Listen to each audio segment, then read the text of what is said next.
Hello. आज हम लोग पास्ट कंटिन्यूअस टेंस के पैसिव फॉर्म के बारे में सीखेंगे। आसान है, बहुत ही आसान है। पहले एक पास्ट कंटिन्यूअस टेंस के दो रूप एक्टिव फॉर्म और पैसिव फॉर्म का हिंदी चिन्ह को पहचान लेंगे। जैसे एक्टिव फॉर्म यानी टेंस का रूप, इसमें क्या होता है? क्रिया प्लस रहा था, रहे थे, रही थी। जैसे करीम विद्यालय जा रहा था, शिक्षक हमें पढ़ा रहे थे और सीता ने एक गाना गा रही थी, इस ढंग का। अब पैसिव में अगर इसका रूपांतर होगा तो कैसे होगा? वो जैसे रहा था के बदले बन जाता है आ जा रहा था। जैसे करीम एक कलम खरीद रहा था, तो इसमें हो जाएगा एक कलम खरीदा आ जा रहा था करीम के द्वारा। करीम एक कलम खरीद रहा था। और पैसिव में क्या हो जाएगा? एक कलम खरीदा आ जा रहा था करीम के द्वारा। जैसे शिक्षक हमें पढ़ा रहे थे, हम लोग पढ़ाए जा रहे थे शिक्षक के द्वारा। जैसे सीता एक गाना गा रही थी, तो एक गाना गाई जा रही थी सीता के द्वारा। इस ढंग से जानकारी होना आवश्यक है। तो दोनों रूप को, एक्टिव फॉर्म के हिंदी और पैसिव फॉर्म के रूपांतर हिंदी को जानकारी रहना जरूरी है। अब दो हिंदी एग्जाम्पल लेकर इसको समझ लेंगे। जैसे एक नंबर एग्जाम्पल, शिक्षक हमें अंग्रेजी पढ़ा रहे थे।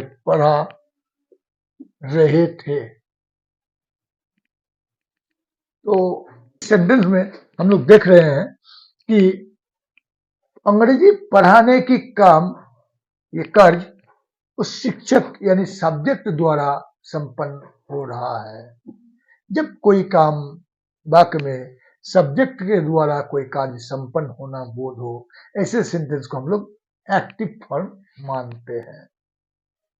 जैसे ये अंग्रेजी पढ़ाने का कार्य शिक्षक यानी सब्जेक्ट कर्ता द्वारा संपन्न हुआ इस सेंटेंस में, इसलिए इस सेंटेंस में एक्टिव फॉर्म मानेंगे। पैसिव में क्या देखते हैं? हम लोग अंग्रेजी पढ़ाए जा रहे थे शिक्षक के द्वारा। तो इस सेंटेंस में भी पढ़ाने की कार्य शिक्षक ही करते हैं, लेकिन शिक्षक ऑब्जेक्ट के रूप में आया, यानी ऑब्जेक्ट के द्वारा पढ़ाने की कार्य संपन्न किया जा रहा है इसमें, इस सेंटेंस में। तो ऑब्जेक्ट के द्वारा ही ये पढ़ाने का कार्य संपन्न किया जा रहा है, इसलिए ऐसे सेंटेंस को हम लोग पैसिव फॉर्म मानेंगे, क्योंकि सब्जेक्ट हम लोग पढ़ा नहीं रहे हैं, हम लोगों को पढ़ाया जा रहा है शिक्षक के द्वारा। मैंने हम ही लोगों को पढ़ाया जा रहा है, हम लोग नहीं पढ़ा रहे।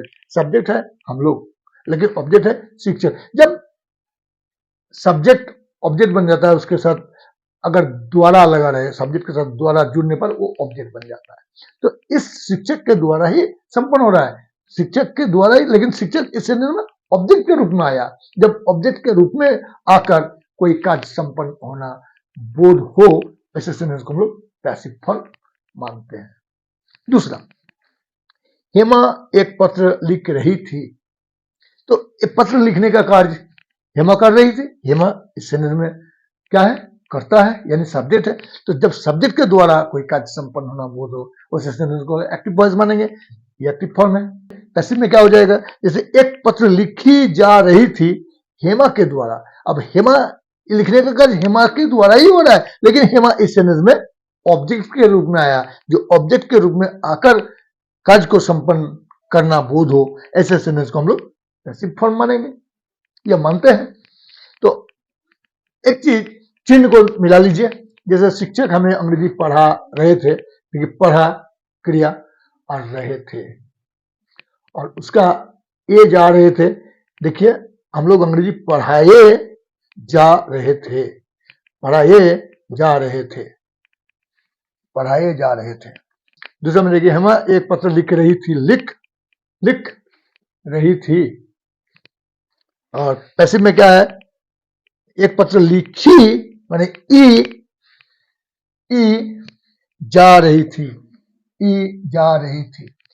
समझना होगा, आसान है। अब दो अंग्रेजी सेंटेंस को लेकर हम लोग समझेंगे। अंग्रेजी एग्जाम्पल, जैसे एक number, she was giving us some pens. इसका मतलब वो कोई लड़की, तो एक कलम देने का कार्य सब्जेक्ट यानी सी के द्वारा संपन्न हो रहा है। जब सब्जेक्ट के द्वारा कोई कार्य संपन्न होना बोध हो, उस सेंटेंस को हम लोग एक्टिव फॉर्म मानेंगे, यही मानते हैं। तो she was giving us some pens, वो हमें कुछ कलम दे रही थी। अब उसको ऐसे सेंटेंस को जब पैसिव में रूपांतर करेंगे तो क्या होगा, जैसे इस सेंटेंस में क्या क्या है पहले देख ले। She subject, was giving verb, us living object, some pens non living object. तो आस लिविंग ऑब्जेक्ट ये उई यानी सब्जेक्ट के रूप में आ जाता है, लिविंग ऑब्जेक्ट पहले बदलता है। अगर लिविंग ऑब्जेक्ट ना रहे तो फिर नॉन लिविंग ऑब्जेक्ट को सब्जेक्ट के रूप में हम लोग ला सकते हैं। तो उई, अब देखिए सी सिंगुलर होने के कारण सी के साथ वाज था, लेकिन उई ये तो सब्जेक्ट प्लूरल बन गया, आस से उई बना। तो उई प्लूरल होने के कारण इस वाज के बदले यहाँ पर वेयर आया। वाज के बदले वेयर होगा ऐसा कोई रूल्स नहीं है, इसके अनुसार वेयर बना है। यहाँ वाज के बदले वाज भी आ सकता है और इस प्लूरल होने के कारण वेयर बना। ऐसा नियम नहीं है कि वाज रहने से वेयर होगा और वेयर रहने से वाज होगा, ऐसा नियम नहीं है, लेकिन सब्जेक्ट के अनुसार ये वेयर बनेगा। तो वी वेयर, अब हम लोग जानते हैं पैसिव में एक बी एक्स्ट्रा यूज होता है, तो हम लोग बी ले लिए। और वाज गिविंग, गिविंग मतलब गिव प्लस आईएनजी, गिविंग। तो आईएनजी को बी के साथ जुड़ के बीइंग बना दिए, बच गया गिव। गिव का पैसिव फॉर्म में वर्ब का थ्री होता है गिवन। तो we were being given some pens by she, अर्थात बाय ऑब्जेक्टिव प्रोनाउन है हार। सी सब्जेक्टिव प्रोनाउन है और हार ऑब्जेक्टिव प्रोनाउन। इस ढंग से देख रहे हैं ये कुछ कलम देने उसके द्वारा ही हो रहा है, लेकिन इस सेंटेंस में ऑब्जेक्ट के रूप में आया। इस ऑब्जेक्ट के द्वारा जब कोई कार्य संपन्न होना बोध हो, उस सेंटेंस को हम लोग पैसिव फॉर्म मानेंगे। वी इस सेंटेंस में देख रहे हैं सब्जेक्ट के रूप में आया, लेकिन वी देने का कार्य संपन्न नहीं कर रहा है, बल्कि हम लोगों को दिया जा रहा है उसके द्वारा। हम लोग नहीं दे रहे हैं, हम लोगों को दिया जा रहा है, ऐसा सेंटेंस है। अर्थ समझना होगा। दूसरा सेंटेंस, जैसे Hema was writing a letter. Hema एक पत्र लिख रही थी। तो हेमा एक पत्र लिख रही थी, तो पता चल रहा है कि पत्र लिखने का कार्य हेमा यानी सब्जेक्ट के द्वारा संपन्न हो रहा था। ऐसे सेंटेंस को हम लोग एक्टिव फॉर्म मानेंगे। और पैसिव में क्या देखते हैं, देखिए यहाँ पर लिविंग ऑब्जेक्ट नहीं है, ए लेटर है, तो ए लेटर ही सब्जेक्ट रूप में आ गया। अब देखिए हेमा सिंगुलर था जिसके साथ वाज आया है, अब ए सब्जेक्ट भी सिंगुलर है जिसके कारण, सिंगुलर होने के कारण वाज आया। यहाँ प्लूरल होने के कारण वेयर लगा था, वही प्लूरल है इसलिए वेयर, लेकिन ये ए लेटर सिंगुलर है और सिंगुलर होने के कारण वाज। तो a letter was being written by Hema, तो ये वाज इसके अनुसार है और एक्स्ट्रा एक बी यूज किया जाता है। तो बी के साथ राइटिंग शब्द का जो वर्ब फोर है आईएनजी जुड़ा, तो आईएनजी हटा लेते हैं और बी के साथ जुड़कर बीइंग बना लेते हैं और बच गया राइट। राइट का वर्ब का थ्री रिटन, और by subject Hema, proper noun बदलता नहीं है। तो इस ढंग से क्या हुआ, a letter was being written by Hema. इस ढंग से इस सेंटेंस में देख रहे हैं ये लिखने का कार्य हेमा ही कर रही है, लेकिन ऑब्जेक्ट के रूप में ये कार्य को संपन्न कर रही है। जब ऑब्जेक्ट के रूप में कोई कार्य को संपन्न करता है उस सेंटेंस में हम लोग पैसिव फॉर्म मानते हैं। अब दोनों रूप को हम लोग अच्छा से समझ गए हैं, और दोनों एक्टिव और पैसिव दोनों का रूल्स को देखेंगे और दोनों का डिफरेंस को अच्छा से समझ लेंगे तो और आसान हो जाएगा। फर्स्ट कंटिन्यूअस टेंस के दो रूप एक्टिव फॉर्म और पैसिव फॉर्म का रूल्स को देख लेंगे।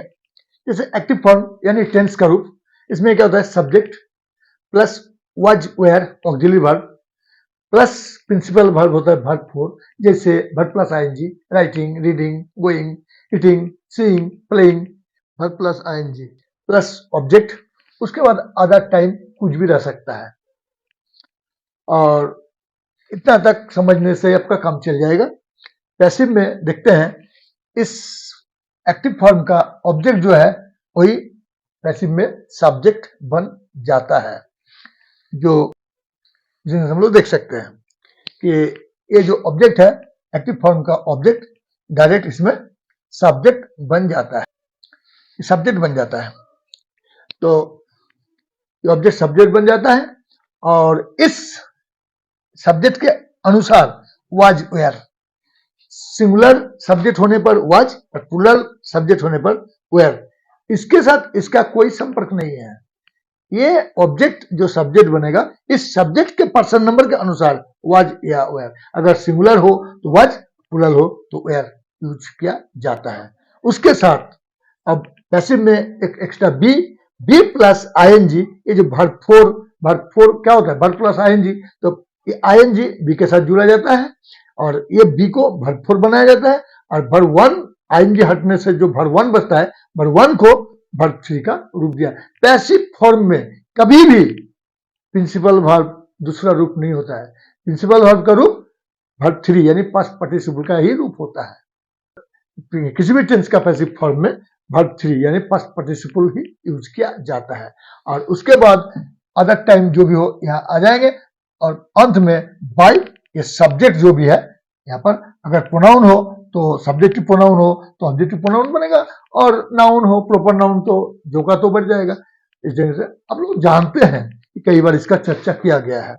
अब एक एग्जाम्पल लेके समझ लेंगे, जैसे एक number, we are helping her with our books.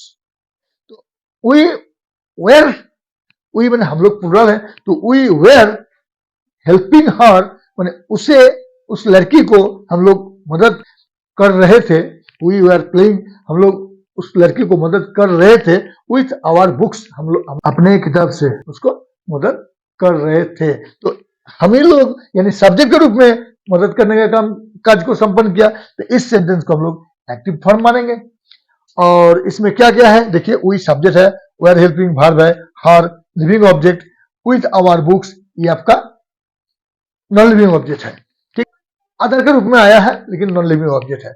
अब इस सेंटेंस में जो हार देखिए राइट लगा हुआ है, चिन्ह दिया हुआ है, हार सब्जेक्ट यानी सी बन जाता है। देखिए राइट यही आकर हार ऑब्जेक्टिव प्रोनाउन था जो कि यहाँ सब्जेक्टिव प्रोनाउन के रूप में सी बन जाता है। अब सी एक लड़की का बोध होता है तो सी जैसे हम लोग के साथ वेयर था, वेयर होगा ऐसी बात नहीं है, सी के साथ वेयर नहीं लगता है, सी के साथ वाज, सी सिंगुलर है इसलिए सी के साथ वाज।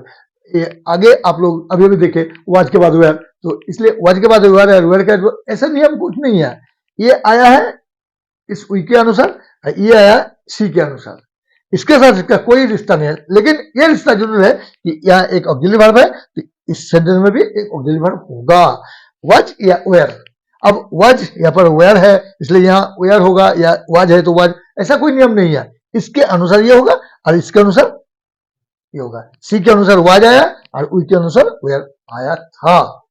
अब सी वाज बी प्लस ये आपका हेल्पिंग का आईएनजी जुड़ के बीइंग बन जाता है यानी वर्ब का फोर बन जाता है और बचा हुआ हेल्प को वर्ब का थ्री का रूप दिया जाता है, ये आपका वर्ब का थ्री यानी हेल्प्ड, ये आपका था वर्ब का फोर, यहाँ आके हो गया वर्ब का थ्री। इस तरह से वर्ब का थ्री लगा, देखिए वर्ब का थ्री यूज होता है।